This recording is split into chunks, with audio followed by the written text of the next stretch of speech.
Y la manera como el Espíritu de Dios inicia la Biblia es una de las evidencias más maravillosas de su inspiración divina, porque nos revela la creación original del universo.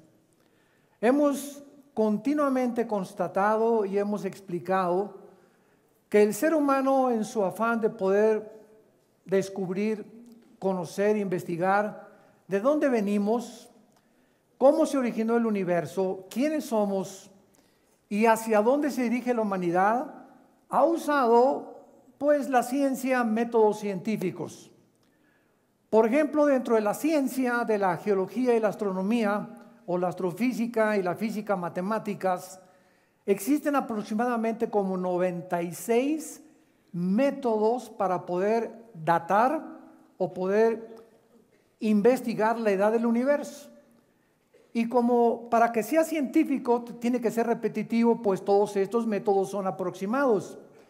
Y entre los más conocidos está el carbono 14, que es hidrógeno que absorben las plantas y los animales que mueren, y a través de eso se puede datar que el animal vivió hace 2000 años, o los dinosaurios, un hueso de un dinosaurio vivió hace 10 billones de años, pero todas estas fechas desde luego son aproximadas. Después tenemos el potasio-argón y la radioactividad.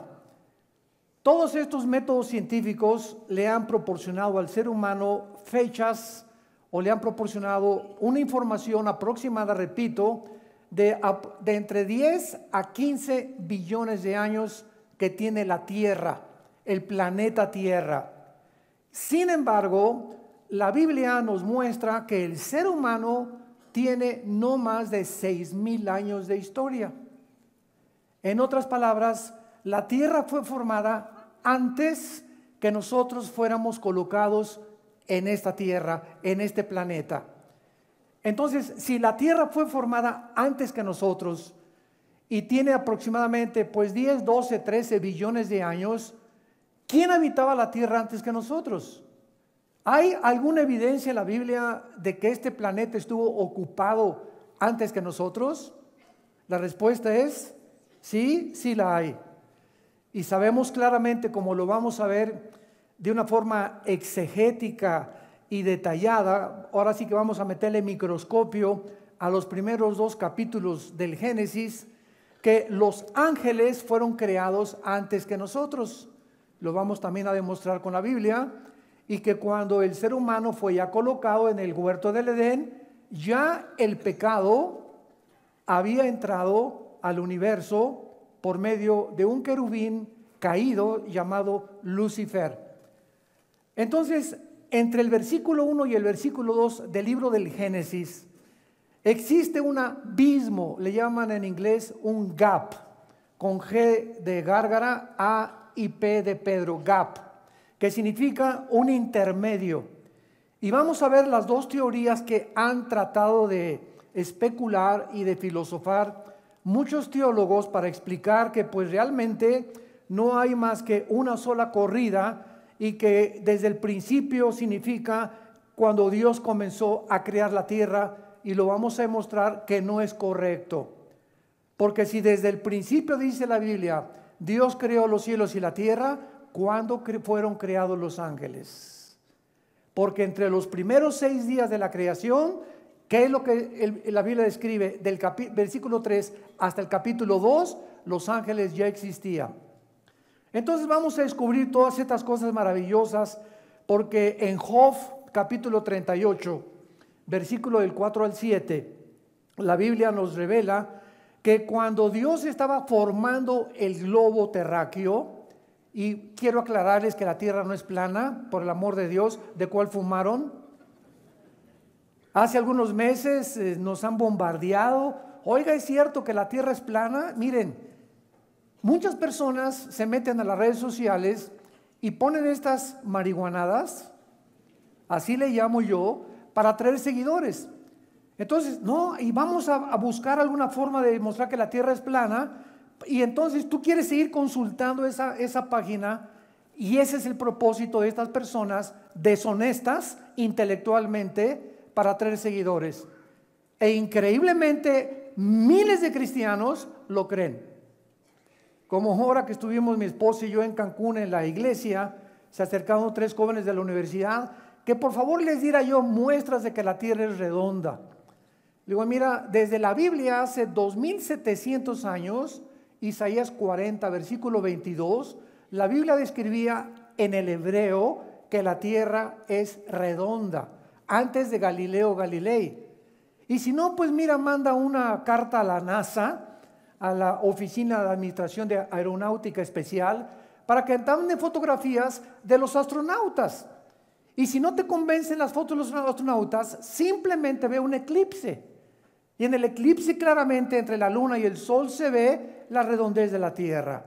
Bueno, no nos vamos a detener en esto, pero es increíble la sarta de mentiras y también que el presidente Bush planeó la caída de las Torres Gemelas, que lo planearon ellos, que no fueron los árabes, y estamos inundados de mentiras, de pseudo tesis y de falsas conclusiones con el propósito de las redes sociales de atraer gente y de sembrar la mentira, ¿verdad?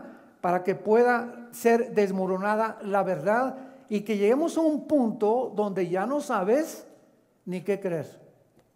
¿Será verdad? ¿Será mentira? ¿Será melón? ¿Será sandía? Como decimos en México, para no seguirle más adelante.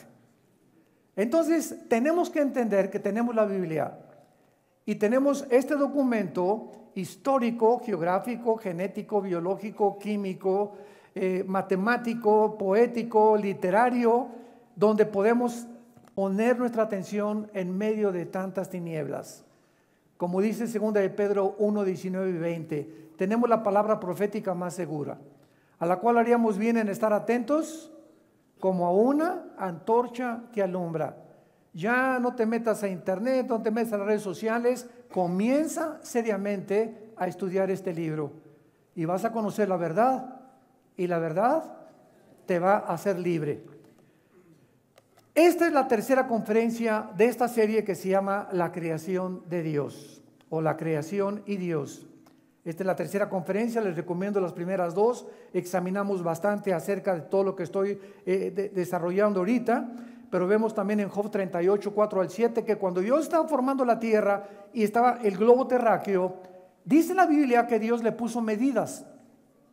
Dios es un arquitecto y Dios cuando hizo el planeta Tierra dijo, ¡bu! Que aparezca un globo por ahí flotando en el espacio, ¡bu! Que aparezca un sol.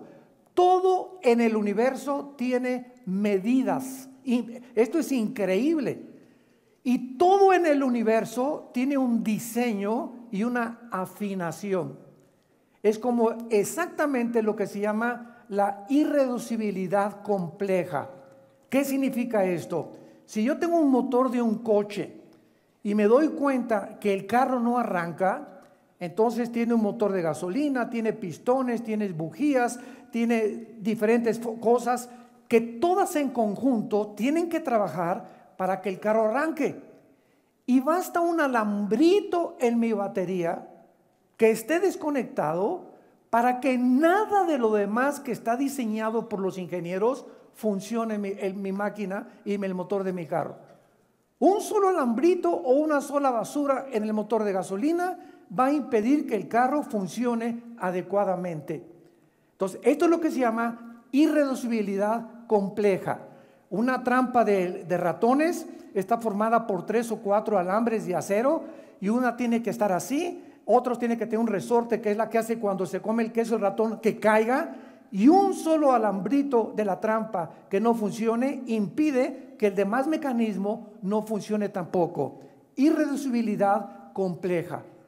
Entonces, si el universo está perfectamente bien afinado y no le falta ningún cable y fue diseñado para que trabajara en conjunto, vemos detrás, damas y caballeros, una inteligencia, vemos un diseño.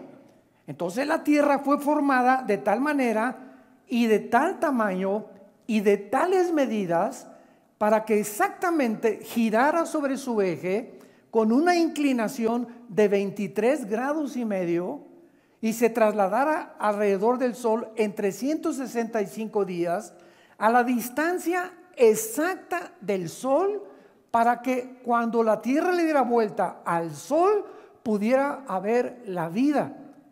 Y para que tú y yo pudiéramos habitar este planeta, tenía que ser preparado este planeta para que la vida de nosotros pudiera ser posible. Cuando yo hago esto en la mañana y tú también, y respiro, ¿qué estamos respirando? Estamos respirando un aproximado de 88% de hidrógeno, que es el elemento que más compone el universo entero, con una mezcla de oxígeno y ciertos gases. Si en 1% de este hidrógeno que recibimos o de oxígeno faltara, tú y yo nos podríamos intoxicar y ahogar. Así que de la atmósfera terrestre hacia abajo, la cantidad y la mezcla del oxígeno con el hidrógeno ha sido diseñado y proporcionado por el Creador del universo. Si la Tierra girara más rápido de lo que gira sobre su eje y la Tierra no hiciera este movimiento ni la distancia con el Sol, no sería posible la vida. Mercurio, que está delante de nosotros, Marte, que está atrás de nosotros, y los demás planetas tienen otro movimiento y tienen una atmósfera que es casi 1000 veces más tóxica que la del planeta Tierra. Entonces, por todos lados nos damos cuenta que los cielos cuentan la gloria de Dios. Salmo 19. Y un día emite sabiduría a otro día.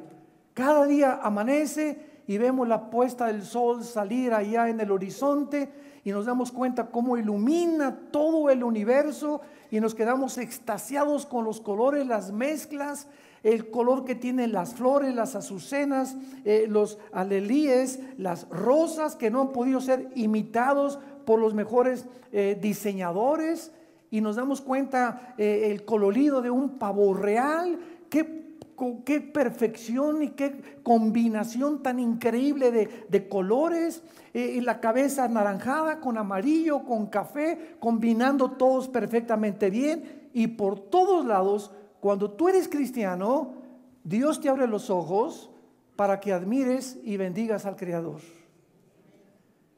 Y no te levantes nada más en la mañana con tu cafecito, ¿verdad? Y no ves nada, ni la puesta del sol, ni el jardín, ni los pajaritos cantar, porque así vive la gente en un planeta. Van a Acapulco y de la borrachera que se pusieron no disfrutaron ni la playa. Es increíble que hasta que nosotros tenemos los ojos abiertos, vemos la verdadera creación de Dios. Ahora, muy bien. Todos sabemos que cuando la Biblia dice, en el principio creó Dios los cielos y la tierra, nos damos cuenta que en el original hebreo son 7 palabras. Y esto es asombroso, señores matemáticos que nos visitan, porque cuando vienes a la Biblia encontramos que el número 7, desde el principio del un versículo hasta el Apocalipsis, representa la perfección, la totalidad, lo que está completo.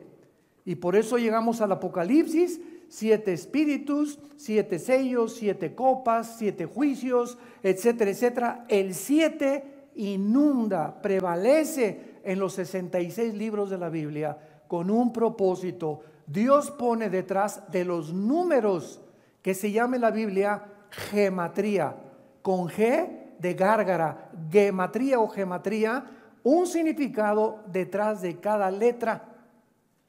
Entonces escuchen lo que dice en el hebreo el primer versículo: Bereshit Elohim bara et samayim et eretz. Bereshit Elohim bara et samayim et eretz. En el principio Dios creó los cielos y la tierra. Son 7 palabras. Y en medio de esta palabra hay un símbolo de un menorá.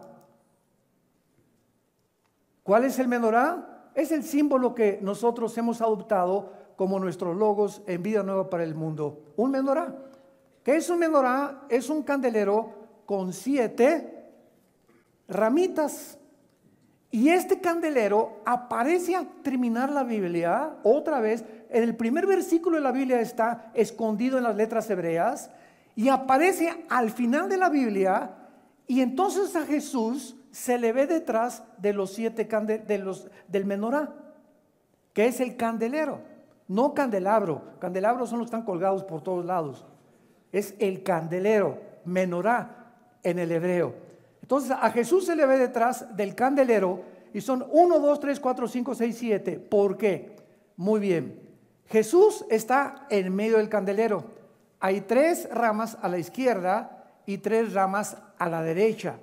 ¿Qué significa esto? El 6, que son 3 a la izquierda y 3 a la derecha, es el número de nosotros. En la Biblia el 6 es el número del hombre, porque en el 6º día fuimos creados.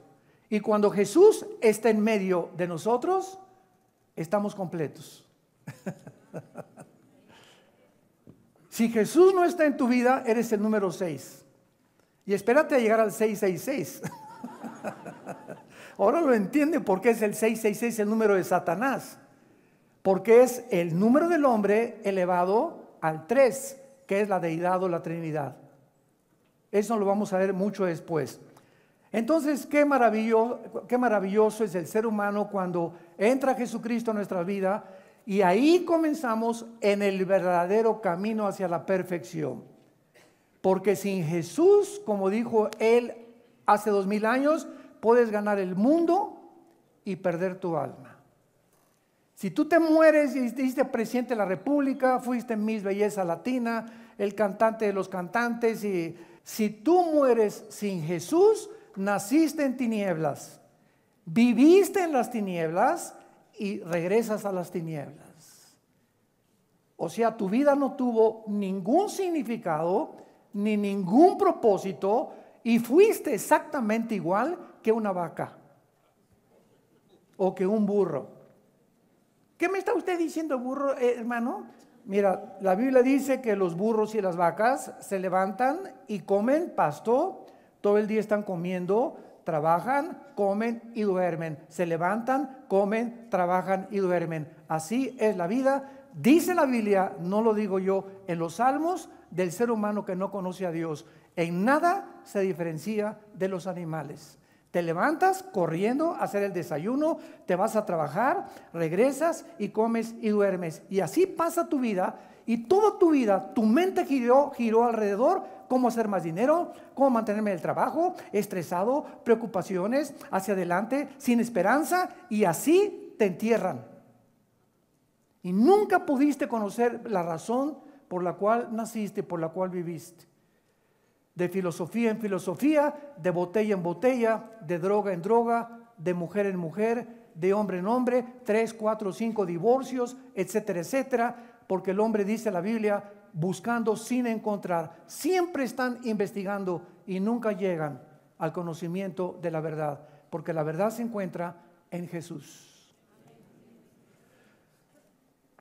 Muy bien, en este principio también que dice la Biblia, en el principio creó Dios los cielos y la tierra. Esto es increíble porque a través de la ciencia pues ha tratado, repito, de investigar el origen de la creación, y pues calcularon que el universo comenzó con el Big Bang, la gran explosión. Y de una explosión el universo surgió. Esta es la teoría que existe en tu escuela y los astrónomos, porque también los científicos tienen que inventar. Cuando no se puede demostrar en un laboratorio, porque para que sea científico tiene que ser repetitivo y analizarse en un tubo de ensayo o ser demostrable, ¿verdad? Eso se llama en la filosofía el empirismo. Yo no puedo creer, dice un científico ateo, lo que no veo, lo que no oigo, lo que no huelo, lo que no gusto, ni lo que yo tacto, ni lo que yo toco con mis 5 sentidos. Entonces el científico ateo está encerrado en una cárcel, porque para él no existe nada más que lo que ve, lo que oye y lo que siente o lo que gusta o lo que toca, sin darse cuenta que hay un mundo que nos rodea que existió antes que nosotros, que fue creado antes que nosotros y que la Biblia dice que es más importante y es primero que nosotros. Por ejemplo, en Hebreos 11, versículo 3, dice la Biblia: por la fe entendemos haber sido constituido el universo por la palabra de Dios. Escucha, de modo que lo que se ve fue hecho de lo que no se veía. En otras palabras, lo que no alcanzamos a ver, ni a sentir, ni a gustar, que es la defensa de los ateos, eso que ellos niegan es más real que el mundo físico material en el cual tú y yo vivimos. Ahora, ¿por qué es más físico y por qué dice la Biblia que fue hecho lo que vemos de lo que no se veía? Porque lo que no se veía fue antes que nosotros y lo que no se veía va a ser eterno. Entonces Jesús entra aquí al mundo y baja al mundo a darnos la comunicación con el mundo que no podemos nosotros percibir con los 5 sentidos, comunicarnos con ese mundo que nos rodea a través de la oración. A través de la oración. Cuando un cristiano comienza a orar, rompe la barrera del sonido, de la fe, rompe la barrera de las 4 dimensiones en las que vivimos, y la oración nos introduce a ese mundo que nos rodea, y la oración comienza a movilizar el mundo que no lo podemos ver, que está poblado de millones de ángeles, y la oración hace que Dios entre en acción también. Porque lo que mueve a Dios es la oración, así lo determinó Él. En su soberanía Dios escogió que Él va a actuar en tu vida a través de la oración. Y si tú no oras, como dice en Santiago capítulo 4, no tenéis porque no pedís. Y no tienes por qué pedir porque no conoces a Dios y no sabes qué pedís. Qué importante es por eso conocer la Biblia, porque al conocer la Biblia y la doctrina de la Biblia, comenzamos a conocer qué quiere Dios para nuestras vidas, qué nos va a contestar Dios, qué no nos va a contestar Dios, y no tenemos que frustrarnos porque pues Dios no me contesta mis oraciones.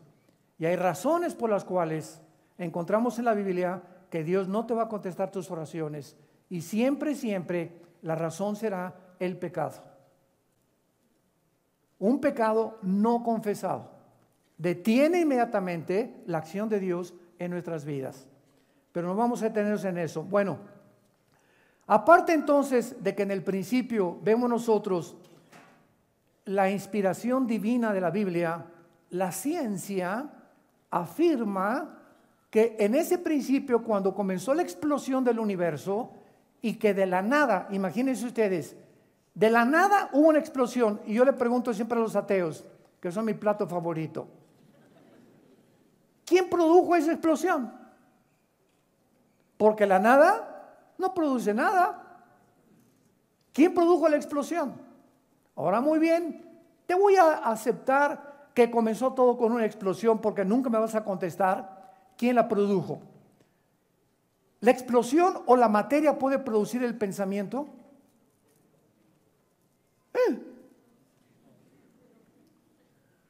¿Puede producir la conciencia? La materia no produce nada, es materia, todo es materia.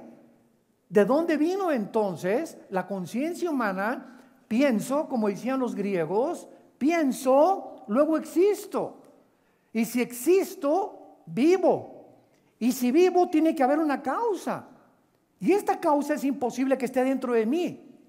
Los griegos, sin tener un conocimiento profundo de la Biblia, concluyeron por la línea de la lógica elemental, se llama esto en la filosofía, que una persona no puede tener su razón de su existencia dentro de ella, porque yo no escogí nacer, ni tener el color de pelo que tengo, ni de piel, ni de ojos, ni de estatura. Algo me produjo Y esto que está dentro de mí nunca me podrá llevar a entender cómo fui yo puesto en este mundo. Esta razón tiene que ser fuera de mí, tiene que trascender de mí. Y entonces los griegos le llamaron al Dios desconocido. Hechos capítulo 17. Cuando Pablo llega a Atenas, había un montículo que se llamaba el Areópago, y ahí estaban los discípulos de Zenón, los epicúreos y los estoicos, el grupo más predominante en el siglo antes del siglo I de la época de Pablo, cuando ellos comenzaron a enseñar que la verdad y el placer era lo único que valía la pena seguir en la vida. Pero cuando Pablo llega a Atenas, ve una estatua grandísima que dice en Hechos 17, al Dios desconocido, y les dice Pablo, a ese Dios que ustedes le llaman la fuerza, ustedes que se van a cargar de energía a Teotihuacán, ustedes que creen y que se inclinan ante una estatua, esto que ustedes adoran por todas las partes del mundo y por todas las civilizaciones, yo les vengo a anunciar, se llama Jesús. El Dios que hizo los cielos y la tierra no habita en templos hechos por manos humanas. El Dios que hizo el universo no puede estar confinado a 4 paredes y llamarle a esto la iglesia. La iglesia no es el edificio, por el amor de Dios. No le llamemos tampoco esto el santuario, por el amor de Dios. Pásenle al santuario. ¿Cuál santuario? ¿De dónde sacaste eso? Pásenle al santuario. El santuario lo tenemos dentro de nosotros. Nosotros somos la iglesia, el conjunto de personas. Y si nos reunimos en Chapultepec, si nos reunimos en un VIPS, 4 o 5 personas, ahí está la iglesia. No es el lugar. En el Antiguo Testamento Dios se confinó en un tabernáculo y después en el templo de Salomón. Pero cuando vino Jesús, le dijo a la mujer samaritana, ustedes adoran lo que no saben. Mi Dios, mi Padre es espíritu, y los que le adoran en espíritu y en verdad le tienen que adorar. Entonces llegamos a la Biblia y comienzan las vendas a caerse en nuestros ojos. Comenzamos a ver la luz, comenzamos a ser iluminados, comenzamos a entender, ese Dios quiere comunicarse con nosotros, quiere tener comunión con nosotros, quiere guiarnos. Ese Dios te ama, ese Dios te está diciendo esta mañana, te amo, di mi vida por ti en una cruz, y entiende que separado de mí nunca podrás llegar a tu futuro ni lograr nada en tu vida. Entonces, la ciencia está de acuerdo que en el principio existieron 3 elementos: la materia, el espacio y el tiempo. Apúntalo: la materia, el espacio y el tiempo. Estos 3 elementos del universo son indivisibles. En otras palabras, no puede existir la materia sin el tiempo, ni el tiempo sin el espacio, porque el tiempo es relativo de acuerdo a la teoría que Alberto Einstein descubrió. E igual a mc al cuadrado. La energía es igual a la materia por la velocidad del cuadrado de la luz multiplicado la luz de la luz al cuadrado. E igual a mc al cuadrado. Entonces esto nos muestra que en el tiempo aquí en la Tierra es de una forma, porque la Tierra se traslada en 365 días. Te vas a Marte y el movimiento de Marte alrededor del Sol es más lento que el de la Tierra, por lo cual el tiempo en Marte es diferente al de nosotros. Y si tú te vas en un cohete mañana a Marte y tienes 40 años de edad y tu esposa también tiene 40 años de edad y pasan 5 años aquí en la Tierra y no ha bajado tu gavilán, cuando él regrese a la Tierra, él va a tener 2 o 3 años más nada más y tú vas a tener 55 años de edad. ¿Cuántos hombres dicen, mándenos a Marte? Lo estoy oyendo, ¿eh? No crean, aquí oigo también bastante sinvergüenzas. Bueno, entonces esto es verdad, todo esto que estamos hasta el siglo XX. Hasta el siglo XX comenzamos con las físicas matemáticas, aunque Blaise Pascal y Laplace e Isaac Newton ya habían entrado en el mundo de la investigación, la física y las matemáticas. No fue hasta el siglo XX pasado cuando comenzaron a establecerse claramente la mayor parte de las leyes, como las leyes nucleares, la primera y la segunda ley de la termodinámica y las leyes de la gravitación que ya Newton había postulado 2 o 3 siglos de anticipación. Entonces, cuando nosotros hablamos de que Dios realmente comenzó y dice, en el principio, ¿qué vemos? En el principio, el tiempo. Dios creó los cielos y la tierra, la materia, y los cielos, el espacio. ¿Se dan cuenta? Los 3 elementos que la física confirma que forman el universo se encuentran en el primer libro del Génesis. Bueno, vamos a seguir investigando. No hay ningún argumento que se pueda dar para poder probar que Dios no existe. Cuando alguien me dijo una vez, demuéstrame que existe Dios, yo le dije, demuéstrame que no existe. Tan sencillo como eso, ¿verdad? No me podrás traer ningún argumento para que me digas que Dios no existe, más que especulaciones. Por ejemplo, los ateos dicen, bueno, es que yo no creo, bueno, yo no creo, tú, cabeza de aguacate. Tú eres el que no crees. A mí no me digas que yo, porque yo tengo otra perspectiva. Dice el ateo, yo no creo que exista Dios porque si existiera Dios, no hubiera mal, no hubiera por qué no destruye a Satanás, porque le falta misericordia, porque permite que los niños se mueran de cáncer, porque hay tsunamis, porque hay destrucción. Entonces el ateo en su mente no puede cuadrar a un Dios que permita estas cosas que llamamos nosotros tragedias. Y como en su mente él no puede cuadrar, y como dijo Dion Teofilito, ni lo podrá nunca, porque nuestra mente es de chinche, de renacuajo, de caracol, comparada con los pensamientos y los caminos del Dios del universo, que no cabrían en nuestra mente. Entonces yo le digo a un ateo, ¿verdad? Muy bien, en tu mente tienes un Dios que no es el Dios de la Biblia. Porque entonces ese Dios que tú quieres que exista no debió haber permitido que el mal entrara al universo. ¿Correcto? Me contesta el ateo, amén, amén, amén. Yo, fíjate tu posición. Entonces tú estás pensando que si tú fueras Dios, serías más sabio que el Dios de la Biblia. Tú ahorita no entiendes por qué Él ha permitido eso, y tu posición es la de, mira Dios, tú el Dios de la Biblia, bájate de ahí y te me sientas aquí. Yo soy el abogado que te voy a comenzar a acusar. A ver, contéstame, ¿por qué permitiste los tsunamis? ¿Por qué permitiste estas cosas? Etcétera, etcétera. Entonces te conviertes tú en el acusador, creyendo en tu soberbia intelectual, que tú tendrías un Dios mejor o que tú hubieras hecho un universo diferente al cual Dios creó, porque tú no entiendes las razones de la sabiduría por las cuales Dios permitió lo que existe ahorita. ¿Cómo puedes atreverte a creer que tú eres más sabio que Dios? Ahora fíjate la posición honesta de un ateo, que ya los ateos ya casi no existen.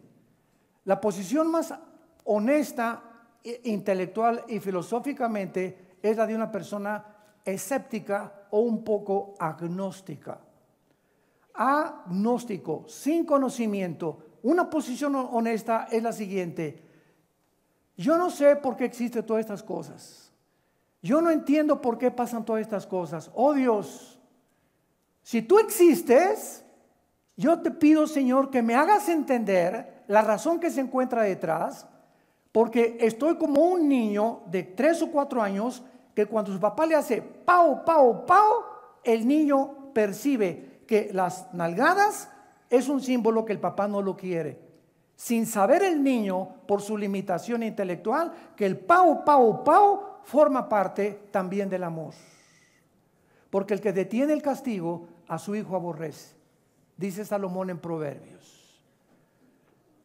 Si yo tuviera un oso que se cae en una trampa, un oso, y el oso supiera que lo que estoy tratando de hacer es sacarlo de la trampa, no me arañaría, ni tampoco me daría zarpazos ni mordidas, porque en su mente no entiende que le quiero hacer un bien a ese oso. Entonces él va a comenzar a hacerme así, Y si él entendía que mi propósito es sacarlo de ahí, se dejaría mansamente sacar de la trampa. Y así somos nosotros también. Estamos en un mundo completamente limitado, intelectual y finitamente en nuestra capacidad de pensamiento. Y como no entendemos por qué hay muchas cosas que permite Dios, yo no puedo concluir. Como yo no lo entiendo, concluyo, no existe Dios. Eso no es honesto filosóficamente en el ateísmo. Más bien, Señor, te pido que tú me enseñes por qué permite estas cosas si existes. Esta fue la posición a la que yo llegué hace 43 años. Yo peleaba con estos pensamientos. Y cuando mi hermano Alejandro me comenzó a compartir a Jesucristo, los amenacé de muerte. Yo traía una pistola 9 milímetros aquí detrás de mi cinturón desde los 14, 15 años de edad. Anduve armado. Y ya estaba con mis pensamientos de revolución social y Tlatelolco y por aquí, por allá, el comunismo, dialéctica materialista, el Che Guevara, bla, bla, bla, bla, bla, bla. Y cuando me hablan de Cristo, yo los amenazo y les digo, saqué la pistola un día y se la puse en la cabeza y le dije, tú me vas a hablar de este Cristo, yo te mato. A mí no me vengan con esas tonterías. Él fue un gran iluminado, fue un gran revolucionario, etcétera, etcétera, etcétera. Y entonces leí 1 Corintios 1, del 21 en adelante. Y le hacía estas preguntas al grupo de cristianos que me perseguía tratando de convertirme al cristianismo. Y entonces leí ahí que la Biblia decía, porque lo necio de Dios, lo que a nosotros nos parece una necedad y una estupidez, es la sabiduría de Dios. Y lo débil de Dios, ese hombre que en la cruz murió sin que los dioses, como dicen los griegos, lo ayudaran, esa debilidad, y ese hombre en la cruz era la fuerza de Dios. Y Dios lo hizo a propósito para poder destruir nuestra sabiduría.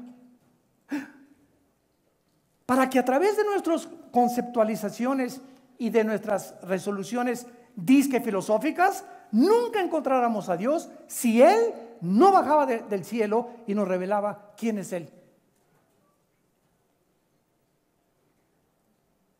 Y eso fue lo que me cimbró y me puso en una posición de balance. ¿Qué estoy haciendo? Creyéndome yo que soy más inteligente que un Dios, creyendo que algún ser humano tiene la solución para la pobreza, para la injusticia, para la falta de paz en el mundo, para las enfermedades. Creemos que dentro de nosotros podemos resolver problemas que van más allá de la capacidad que tenemos como humanos para resolverlos. ¡Cuánto orgullo! Comencé a decir en mi vida, ¡cuánto orgullo! ¡Qué orgulloso soy! ¡Qué soberbia intelectual! ¡Qué Friedrich Nietzsche, ni qué 8 cuartos! ¡Qué Jean-Paul Sartre, ni qué Bertrand Russell, ni qué Sigmund Freud, ni qué Carlos Marx! Todos eran hombres como tú y como yo. Jesús dijo, yo soy el camino, la verdad y la vida. Y caí de rodillas, hincado, reconociendo mi soberbia intelectual y la tontería de creer que algún día yo pudiera encontrar las respuestas. Si Él no bajaba del cielo, entraba a mi vida y me decía quién es Él. Y me mostraba hacia dónde podíamos caminar. Cuando Jesús moría en la cruz, había 2 grupos de personas, los religiosos y los griegos. Ahí estaban en la cruz, los religiosos y los griegos. Los religiosos, de acuerdo a su teología, ese hombre en la cruz no podía ser el Mesías. ¿Por qué? Porque en la teología de la Torá, o de los 5 libros primeros de la Biblia, o de la religión de los judíos, está escrito en Deuteronomio, maldito el que es colgado en un madero. Síganme con mucho cuidado. Entonces los fariseos no podían creer que ese hombre dijera, soy el Hijo de Dios, y estaba convertido en una maldición. ¿Cómo puede Dios? Fíjense, ¿cómo puede Dios? Preguntaban, maldecir a su Hijo. Qué conflicto intelectual, ¿verdad? No puede ser Dios. Y los griegos, Zeus, el dios Hércules, el dios de los rayos, que gigantes tremendos que los dioses los protegían. ¿Cómo puede ser ese hombre decirse el Hijo de Dios cuando nuestros dioses nunca permitirían en la mitología griega hacerle eso a su hijo? Entonces tanto los religiosos como los griegos fueron enloquecidos en su sabiduría. Y Dios lo hizo a propósito. Ese hombre que moría, hecho un guiñapo humano, débil ante nuestros ojos, tonto a nuestros ojos por haberse dejado amarrar las manos en Getsemaní y no usar su poder para ser liberado, Dios lo hacía a propósito, porque la palabra de la cruz es locura al que se pierde y poder de Dios al que se salva. Dios lo hizo a propósito.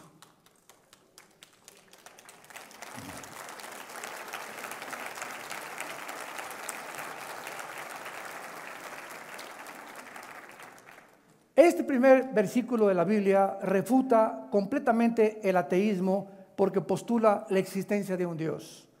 Refuta el materialismo porque es Dios quien creó la materia. La materia no entró en el espacio sin nada, sin que nada la produjera.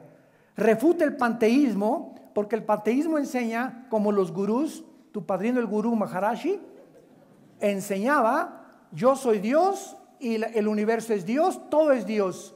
Dios es el universo, Dios es la materia, nosotros somos Dios, somos dioses todos. La Biblia enseña en este primer versículo que Dios está separado de su creación. No es cierto que todo sea Dios y que Dios sea todo. Eso se llama el panteísmo. Y en cuarto lugar, refuta la evolución porque no somos el resultado de una evolución fortuita ni accidental de los animales, ni de una selección natural darwiniana. Si Carlos Darwin hubiera conocido el ADN que se descubre casi un siglo después de su libro El origen de las especies, el ácido desoxirribonucleico, que en 1954 se descubrió por los doctores Crick y Watson, Carlos Darwin nunca se hubiera atrevido a postular que venimos de una evolución natural. Yo no creo que haya sido tan grande soberbio Carlos Darwin, simplemente yo leí el libro, yo lo leí 3 veces, El origen de las especies, cuando era estudiante, y simplemente él postuló, puso ahí una teoría. Él jamás ni siquiera la aceptó que era verdadera. Y por eso tú lees en el libro, chancei, puede que, no estoy seguro, a lo mejor. Eso no es un lenguaje científico. Él simplemente estaba postulando, ¿verdad? Enseñando que era una teoría que él traía, porque no había otra forma de poder determinar por métodos científicos de dónde nosotros venimos. Ahora, muy bien, esto también es el fundamento, esto es muy importante, verdadero de toda la verdadera teología que existe, porque todas las filosofías humanistas, vamos a diferenciar. Humanismo es diferente a humanitarismo. Es importante definir términos cuando hablamos. El humanismo es la filosofía que enseña que el hombre es la corona de la creación. Que el hombre va a encontrar dentro del hombre la respuesta de por qué estamos aquí, de dónde venimos, a dónde nos vamos. El hombre tiene la capacidad de resolver la pobreza, la injusticia y la falta de paz. Esto se llama humanismo. Cuando alguien, un gobernante, un juez, un diputado, un teólogo, un filósofo comienzan a enseñar que nosotros podemos resolver los problemas de la humanidad, esa persona la puedes clasificar como un humanista. El humanitarismo es la compasión por los humanos, que es otra cosa. No confundas la magnesia con la gimnasia. Es completamente diferente. Una persona humanitaria es una persona que se compadece y se identifica con el dolor y el sufrimiento de los humanos. Eso es muy diferente. Muy bien. Entonces, esto es el fundamento de la teología, porque los humanistas comienzan con el hombre como el amo de la creación. El hombre es la corona de la creación. El hombre va a conquistar el mundo. El hombre va a llegar a la época de Acuario. El hombre esto, el mundo va a mejorar. Eso es el humanismo. Y nos damos cuenta que la misma experiencia en el siglo XXI, donde nos encontramos, estamos al borde de una tercera guerra mundial. Antier aterrizaron 2 aviones Hércules con más de 12 nucleares explosivos en Venezuela. Ya Putin está en Venezuela, Desde luego que Irán le acompaña con el grupo terrorista Hezbollah, porque Irán sostiene y mantiene al grupo terrorista más grande del universo, Hezbollah, desde hace más de 25 años. Ahí se encuentran ya, por la paranoia de este señor, ¿verdad?, de que dice que lo quieren matar. Pero ahí está la presencia ya, y no son juguetes, no son juguetes. Ya en Sudamérica se encuentra la presencia rusa, con el propósito de pasar la Navidad, jingle bells, para nada, ni van a cantar Noche de Paz tampoco. Estamos nosotros ante una filosofía que es verdadera como Dios, el creador, el diseñador, el legislador y el sustentador del universo. Veamos lo que dice en Isaías capítulo 40, versículos 26 y 28, la Biblia, acerca del Dios de la Biblia. Isaías 40, 26 y 28. Levanten en alto vuestros ojos, nos manda Dios, y miren quién creó estas cosas. Él saca y cuenta su ejército. Está hablando de las estrellas. A todas llama por sus nombres. Ninguna faltará. Tal es la grandeza de su fuerza y el poder de su dominio. Este Dios, para que se te fundan los fusibles, este Dios, cada estrella de los billones que existen en el universo, les ha puesto nombre. Cuando vas a la peluquería, Dios sabe cuántos pelos te cortó el peluquero y cuántos te quedan en la cabeza. Cuando vas caminando por alguna calle y matas una hormiguita o matas una cucaracha en tu casa, Dios sabe que ese insecto dejó de existir. Cuando tú ves un hormiguero y ves la coordinación impresionante de las hormigas que no fueron anteriormente programadas ni son insectos indeterminados, sino que actúan instintivamente, y ves las hormiguitas cómo se cruzan, cada una sabe el granito de arena que tiene que cargar, dónde lo tiene que poner, quién las dirige, quién le dice aquí, aquí, aquí, acá, quién hace el hormiguero, quién las gobierna, y cada hormiguita que existen en los billones de hormigueros en el mundo, Dios sabe cuántas son. Ahorita que tú llegaste aquí a este lugar, ¿verdad? Repito, no es la iglesia, a este edificio. Cuando tú llegaste, tú no sabes dónde te ibas a sentar.